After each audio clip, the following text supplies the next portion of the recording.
Hallo und herzlich willkommen zu meinem ersten Videotutorial. In diesem Video möchte ich euch zeigen, wie ich die Sense gebaut habe, die ihr hier sehen könnt. Nachdem mich unzählige Leute danach gefragt haben, wie ich diese Sense gebaut habe, habe ich mich nach Monaten nun endlich dazu durchgerungen, ein Video dazu zu machen. Diese Sense heißt Crescent Rose und ist die Waffe von Ruby Rose aus der animierten Internetserie RWBY.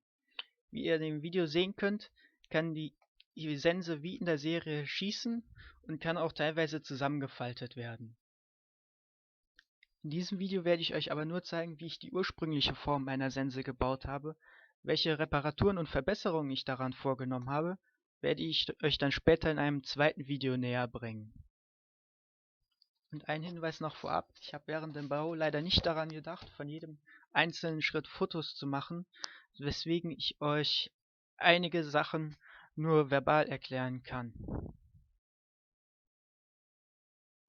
Kommen wir nun zur ersten Frage: Welche Vorlage habe ich für die Sense verwendet? Dazu bin ich auf die Facebook-Seite des Serienschöpfers Monty Oum gegangen. Dort finden sich detaillierte Bilder der meisten Charaktere und Waffen. Unter anderem zum Beispiel diese Bilder von Crescent Rose. Kommen wir nun zum zweiten Punkt: Welche Materialien und Werkzeuge habe ich benutzt, um die Sense zu bauen? Als erstes wäre da die Nerf N-Strike Elite Mega Centurion. Sie ist das Herzstück der ganzen Waffe. Dann mehrere Papphülsen in diversen Ausführungen. Welche genau das sind, da werde ich später drauf eingehen. Diese Kunststoffplatten mit dem Namen Kapalin oder Depafit, Styroporplatten, doppellagige Wellpappe, eine Reihe von Neodym-Supermagneten, starkes Klebeband, Flüssigkleber, diverse Acrylfarben, unterschiedliche Sprühlacke, ein gutes Teppichmesser, eine Holzsäge, eine Holzraspel und eine Metallfeile und zu guter Letzt ein Elektrotacker. Als Zusammenfassung seht ihr hier nochmal all die Dinge, die ich für den Bau gebraucht habe, wobei ich von den meisten Materialien aber viel mehr gebraucht habe, als auf diesem Bild zu sehen ist. Und damit kommen wir jetzt zum eigentlichen Hauptteil des Videos, der Konstruktion der Sense. Begonnen habe ich dabei mit der vorhin bereits erwähnten Nerf Gun. Diese ist wichtig, damit die Sense hinterher auch schießen kann. Meine Wahl ist dabei auf die Centurion gefallen, da sie die Form eines Snipergewehrs hat, und um ehrlich zu sein, als ich sie das erste Mal sah, musste ich direkt an Crescent Rose denken. Diese war für 60 € im Spielwarenhandel erhältlich, inzwischen ist sie aber nur noch relativ schwer zu finden. Allerdings zeige ich euch hier die blaue Sonic Ice Version. Für die Waffe habe ich eigentlich die rote Originalversion verwendet, wie ihr später auch noch in dem Video sehen werdet. Hier seht ihr den orangen Spannbolzen der Waffe. Davon sind eigentlich 2 in der Packung enthalten. Ich habe aber nur den auf der rechten Seite an die Waffe angebaut, da Rubys Sense auch nur auf der rechten Seite einen Spannbolzen hat. Als nächstes habe ich solch eine Papphülse zum Transport von Postern benutzt. Diese ist mit einer Wandstärke von 3 mm recht stabil und mit einem Innendurchmesser von 7,5 cm passt sie genau auf den Lauf der Centurion, wie man hier sehen kann. Ich habe sie dann an der Unterseite noch ein Stück weiter aufgeschnitten, damit ich sie komplett auf den Lauf schieben kann. Als nächstes habe ich von dieser Papphülse mit 1 cm Wandstärke ein Stück mit der Holzsäge abgesägt und im 90-Grad-Winkel an die andere Papphülse angebracht. Diese dient als Achse für den beweglichen Kopf der Sense. An die Stelle, wo sich die beiden Papphülsen kreuzen, habe ich dann noch aus Wellpappe eine Art Kasten gebaut, der die beiden Hülsen besser zusammenhalten soll. Das Ganze sah dann so aus, wie auf dem Bild zu sehen ist. Als nächstes habe ich dann erstmal die untere Spitze der Sense gemacht. Diese habe ich aus den zuvor erwähnten Depafit-Platten gemacht. Depafit sind Hartschaumplatten, auf die Ober- und Unterseite eine Papierlage kaschiert ist. Da die dicksten erhältlichen Depafit-Platten nur 1 cm stark sind, habe ich das Teil zweimal aus Depafit ausgeschnitten und zusammengeklebt, um es stärker zu machen. Als nächstes habe ich eine weitere solche Papphülse genommen und habe sie so zurechtgeschnitten, dass ich damit die Spitze an die andere Seite der Nerfgun anbringen kann. Dabei habe ich die Papphülse auch auf die Länge zurechtgeschnitten, so dass die Gesamtsense eine Länge von exakt 2 Metern hat.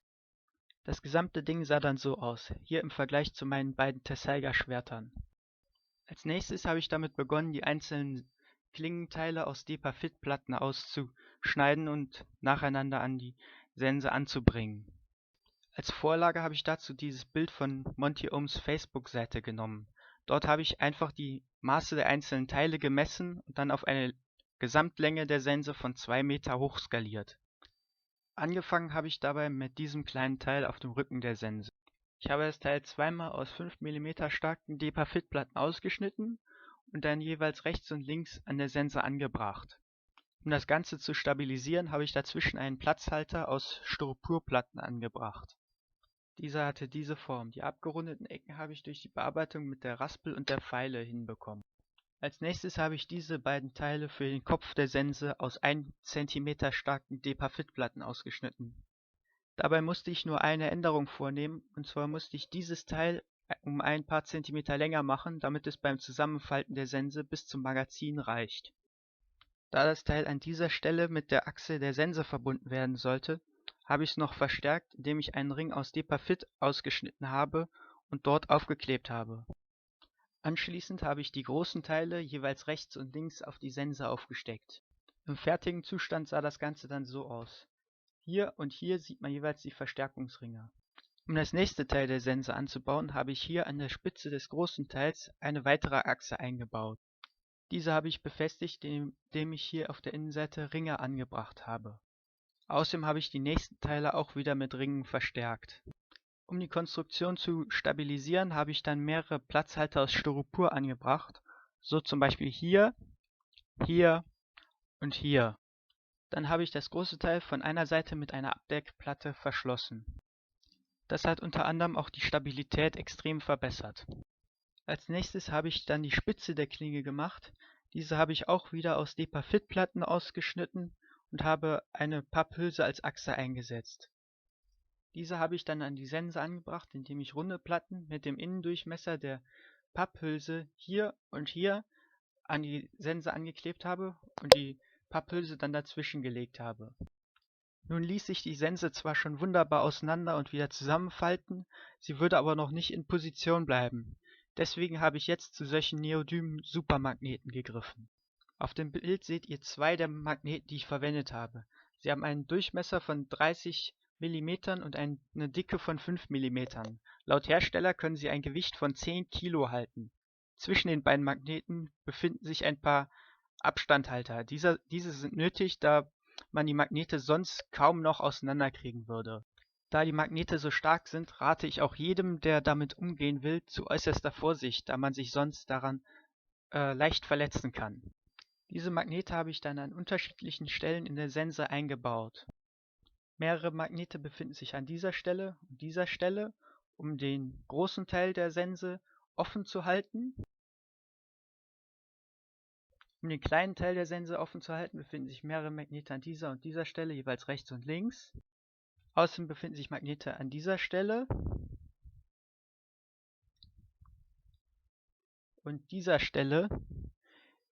Diese Magnete halten die Sense zusammen, wenn sie geschlossen ist. Damit waren nun die größten Bastelarbeiten geschafft, nun musste ich noch die kleinen Zierteile anbringen. Einmal waren das diese runden Depafit-Platten, die ich als Abdeckung für die Hauptachse der Sense angebracht habe. Als nächstes die Klingen an den ausklappbaren Teilen der Sense hier und hier. Diese habe ich jeweils aus 5 mm dicken Depafit-Platten ausgeschnitten und dann angeklebt. Dann die Klinge auf dem Rücken der Sense, ebenfalls aus 1 cm dickem Depafit. Und zu guter Letzt noch diese kleinen runden Platten, die ich aus 5 mm dickem Depafit gemacht habe. Nachdem ich dann alle Teile der Sense mit dem Klebeband fixiert hatte, sah sie so aus, wie sie auf diesem Bild zu sehen ist. Um die Kanten zu schützen, habe ich dann nochmal alle Kanten der Sense mit Klebeband überzogen. Nun ging es daran, die Waffe zu lackieren. Das wollte ich mit dem anfangs gezeigten Obi-Sprühlack machen. Wobei ich vorher natürlich nicht daran gedacht habe, dass Styropor nicht lösemittelfest ist. Und so habe ich während dem Sprühen bemerkt, dass sich das Styropor und teilweise auch das Depafit unter Einwirkung des Sprühlackes auflösen. Nun hätte ich mir natürlich bei Obi auch lösemittelfreien Sprühlack holen können, aber ich dachte mir, scheiß drauf, dann machst du es einfach mit Acrylfarben. Das geht viel einfacher und ist auch um einiges günstiger als Sprühlacke. Außerdem ist die schwarze Lackschicht nicht einheitlich geworden, sondern sehr fleckig, wie man auf dem Bild gut sehen kann. Aber es kann auch gut daran liegen, dass es zu dem Zeitpunkt draußen ziemlich kühl war. Weit unter der empfohlenen Verarbeitungstemperatur für diesen Sprühlack. Nach dem Bemalen mit Acrylfarbe sah die Sense dann so aus, wie ihr sie hier auf den Bildern sehen könnt. Außerdem seht ihr hier mich in meinem Cosplay als Ruby Rose. Leider stellten sich dahinterher auch 2 weitere Probleme mit dem Klebeband heraus, die ich vorher nicht bedacht hatte. Problem 1 war, dass die Oberfläche des Klebebandes sehr glatt ist und den Kleber überhaupt nicht aufnehmen kann. Dadurch blättert die Farbe von dem Klebeband sehr leicht ab. Problem 2 könnt ihr auf dem folgenden Bild sehr gut erkennen, nämlich dass man aus der Nähe betrachtet auch durch die Acrylfarbe hindurch noch die Klebebänder sehr gut erkennen kann. Und hier seht ihr jetzt noch ein paar Bilder von mir in meinem Cosplay mit der Sense. Und das war's dann für dieses Tutorial. Ich hoffe, ich habe an alles gedacht und alles gut genug erklärt. Falls aber noch Fragen offen sein sollten, könnt ihr die ruhig in die Kommentare schreiben. Ich werde sie gern beantworten. Und ansonsten sagt mir doch mal, wie ihr mein erstes Tutorial fandet. Ob es euch gefallen hat oder nicht. Und wenn ja, dann liked es, teilt es. Und falls ihr noch mehr sehen wollt, dann abonniert mich doch, denn demnächst kommen auf jeden Fall noch mehr Tutorial-Videos. Das nächste wird jetzt erstmal sein, welche Verbesserungen ich noch an der Sense vorgenommen habe. Danach werden dann nach und nach weitere Videos zu meinen anderen Waffen kommen, die ich so gebaut habe. Welche das sind, könnt ihr euch zum Beispiel auf meiner Facebook-Seite ansehen. Schaut da doch auch mal vorbei. Und damit sage ich dann Danke fürs Zuschauen und auf Wiedersehen bis zum nächsten Mal.